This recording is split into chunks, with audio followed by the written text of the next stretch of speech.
everybody. It's Mike Young with aplantbaseddiet.org, and I have a very special interview here today with my neighbor, actually, in Terra Frutis, Ecuador. This is Nikolaos Mourtogias. I hope I pronounced that right. Yes, that's right, Mike. All right, and we're talking to Nikolaos. I am in the studio here at our nonprofit. Nick is actually in Ecuador. We're doing a live interview. He's at his house in the community of Terra Frutis. And Nikolaos, can you describe for us just quickly, what is Terra Frutis community? Because most people watching this probably have no idea about Terra Frutis. Okay, hello everyone. We are here at Terra Frutis, and Terra Frutis is an intentional community here in Ecuador. It's a vegan community with vegan ethics, and also we are really into producing a fruit forest and food and permaculture, and yeah, we try to live a natural lifestyle, sustainable. Yeah. Okay, very good. So I know it's a like-minded community, as Nick described, and it's a private community. You actually have to apply to get in, right?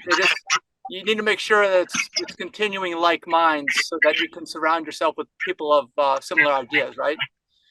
Yes, someone before visits here, he sends an application, a questionnaire, where we have different questions to, and also one of them is about veganism and also diet and yeah, various other questions. So we select the people who are more like-minded and fit to the community. Okay, very good. So basically it is a place where you can live with like-minded individuals. Now, let me also mention that.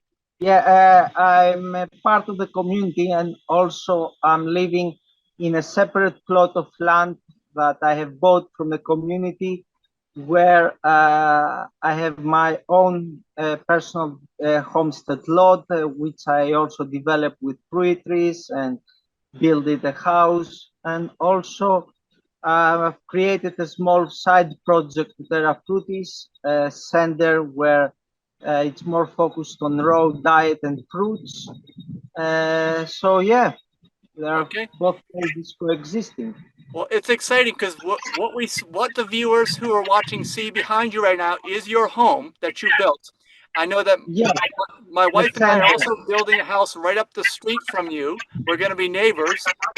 And like you said, you have a community where people can come visit you. It's called Fruitarian Utopia with an E. And you explained to me because the utopia actually exists. That's the Greek version of it. It's actually a real thing. It's not part of someone's imagination, right? Exactly. People can come and visit and eat fruits here. Yeah.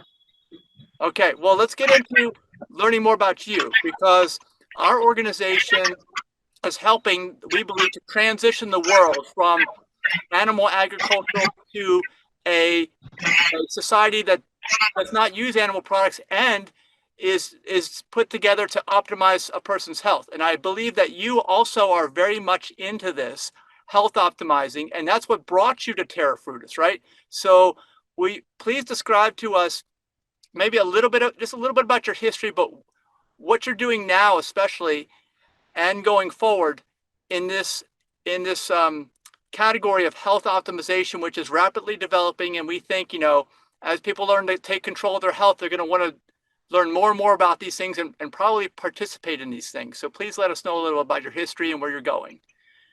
Well, okay, I lost you a little bit. Now the connection is back. Yeah. Yes, it's back. Yeah. Would you like to repeat the question? Yes, please let us know a little bit about your history of how you got to Terra Frutis and what you're doing to optimize your health and why it's important to be a Terra Frutis to do this. Okay, I have quite a history. Back in 1999, I originally come from Greece, and I moved to UK at the time to study. And while I was in the university in United Kingdom, I've heard about the concept of vegetarianism and veganism. And that instantly clicked on me because I understood that I could meet my needs for nutrition and health without at the same time killing animals or stealing their secretion and interfering with that. So I kind of instantly switched to a vegetarian and vegan diet at that time, at that year, and also understood that it will be for my own health too, benefit for my own health. So it was both. And yeah, I followed that while I was in UK for 10 years. And then in about 2010, I've heard the concept of raw veganism and not altering the chemical structure and destroying a lot of the nutrients and creating chemicals, carcinogenic chemicals at plants by cooking them. So I've realized that in order to follow the raw vegan uh, diet to optimize even more my health, because I became raw this time for ethical reasons, but for my own health. Like as I'm an animal too, I Yes. need to do the best for my own health, Yes. not just the other animals.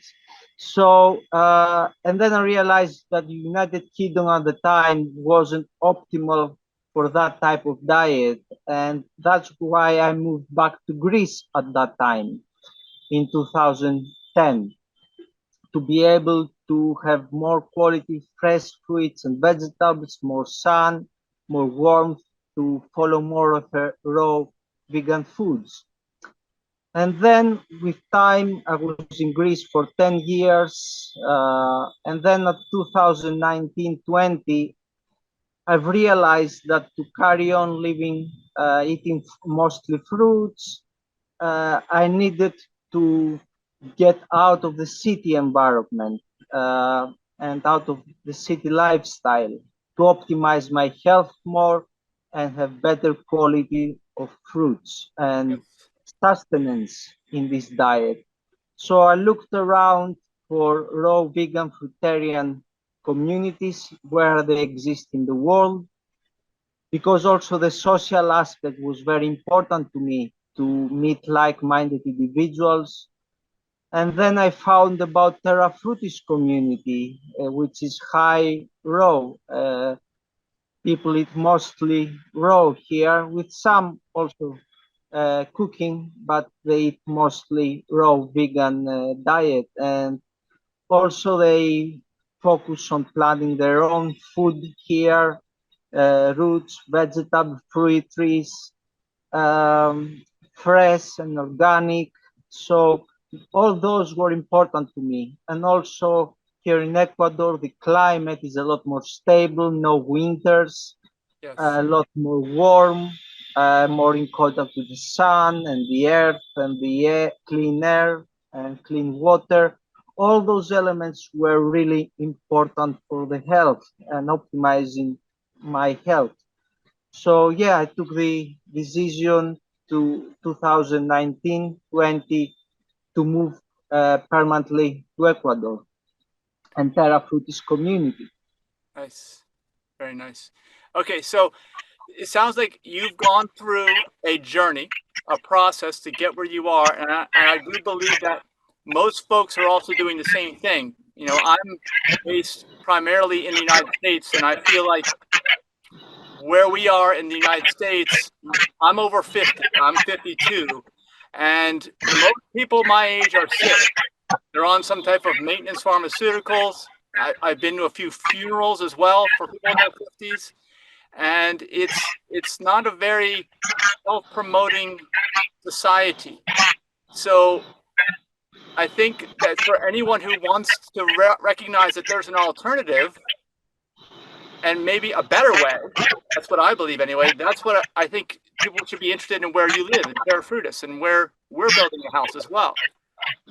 So I want to also mention some of the things that you brought up. The first thing is we lost our signal there for a moment. And just folks, I want you to know that, I think you know this, Nick, I'm on the waiting list for Starlink. So we will have reliable high-speed internet in the very near future. And that's going to change things dramatically for people if they want to work remotely. So that'll be a big game changer. The other thing is, some of the things you touched on are, you want to eat high-quality fruits. So you need to be able to live in a place where you can get them. And of course, Ecuador doesn't really have much variation in the seasons. They're almost all the same temperature-wise and also daylight-wise. We have almost 12 hours of sunlight, I think, every single day, right? Exactly, yeah. So that's a big deal. Like, if you think it's important and that there's a benefit to growing these plants with the actual sun, then if humans are really meant to thrive the most on fruits, that's the place you need to go. You would agree with that, right? Yes, if someone wants fresh fruits and vegetables with most high quality of nutrients and avoid any pesticides or any other chemicals, it's important to have stability in weather and sunlight and be in a very natural environment. And really, a really nice thing here is because it's a mixture of rain and sun. We don't need to irrigate our crops and vegetables and trees. We don't need to supply them with water.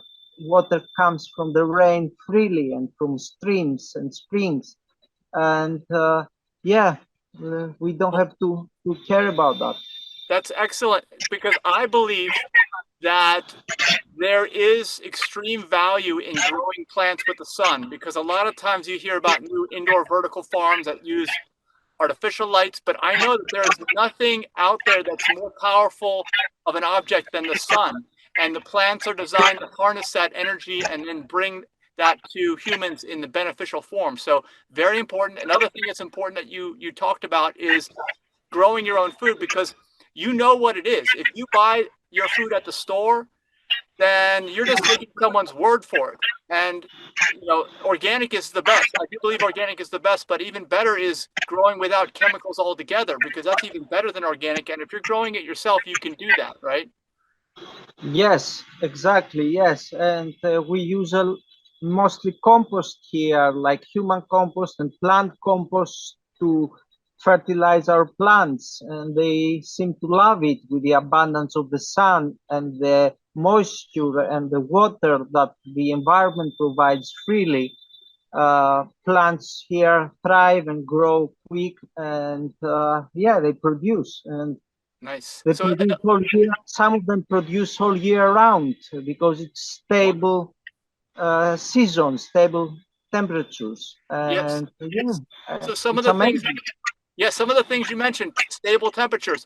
For instance, your house, I know our house, but your house doesn't have climate control, right? I don't think you even need climate control. Is that right? No, I don't use any central heating or any cooling or any of these type of devices because it's pretty stable most year round, and yeah, no need of that, no energy expenditure on that. Yeah, no noise, nothing to break, right? You're living in harmony with nature. It's just you're breathing the air that's going across the plants and coming into your house, and you're breathing that, and that's the best. Exactly. Clean air, clean water from springs and streams nearby in a forest. Yeah, what more can we ask as humans and as like the plants too? They love it. Yes, yes. Okay, you mentioned natural rainfall. We do a lot of events in Florida, and you probably saw there was a big hurricane that just came through Florida and just flattened so many things. Does anyone need to worry about hurricanes where you are in Ecuador? None at all. Where we are, none at all. The only thing that we might worry is minor earthquakes that really they don't do any damage. You just feel them a bit now and then, but really no physical disasters here or Right. serious problems to, yeah, it's great. Yeah, because where you are, you're up in the mountains. So I think the elevation is between, well, American standard, 2,500 to 3,000 feet above sea level, about 1,000 meters or a little bit less, I believe. Right. And then because of that, you are not down near the ring of fire that surrounds the Pacific Ocean, because that has tsunamis, that has big earthquakes, all that. But you're not anywhere near that, right? No problem at all here Yeah. in the Amazon rainforest, an altitude of 850 meters. Yeah, we experience no issues, just benefits and gains. Yes, and I've benefited. I've visited. I've met. We've met in person before. But I want to convey to people that are watching that there's so much life around there. There's so many different species of plants, of animals. Because it's just highly conducive to life. And of course, if you're in an area that's highly conducive to life, your own life is going to benefit and become optimized in living in a place like that. Exactly, we are surrounded by alive beings and either animals, insects, plants. It's an alive environment that's surrounding us, and that influences greatly our health. Yeah, well, that's wonderful. So let me think of some other things. Let's talk about where you are in Ecuador in terms of cost of living, because that's a big thing for people nowadays, especially in the United States. It seems like we went through a period of inflation and everything just skyrocketed in price. Is it expensive to live there? Is it affordable? How is that? Not really. The basic income here is about $425. That the basic income monthly, Hmm. and that's really plenty for one person living in this type of setting with a simplified lifestyle and his own farm and his own food. No energy expenditure, no not much maintenance. So it's really affordable, uh, especially if someone has saved some money being living before in developed countries and then come to Ecuador. Is a lot easier to do that and settle. Very good. Uh, Very good. and yeah, the local products actually, because here in this place in on the Ecuador in the Amazon rainforest, there is a lot of productivity, a lot of agriculture, a lot of local small farmers, and the prices here of food, the like local, not packaged food, but the local fruits and vegetables, they remain the same. We don't see any inflation on that local Nice. producing plant matter, and for really nice that.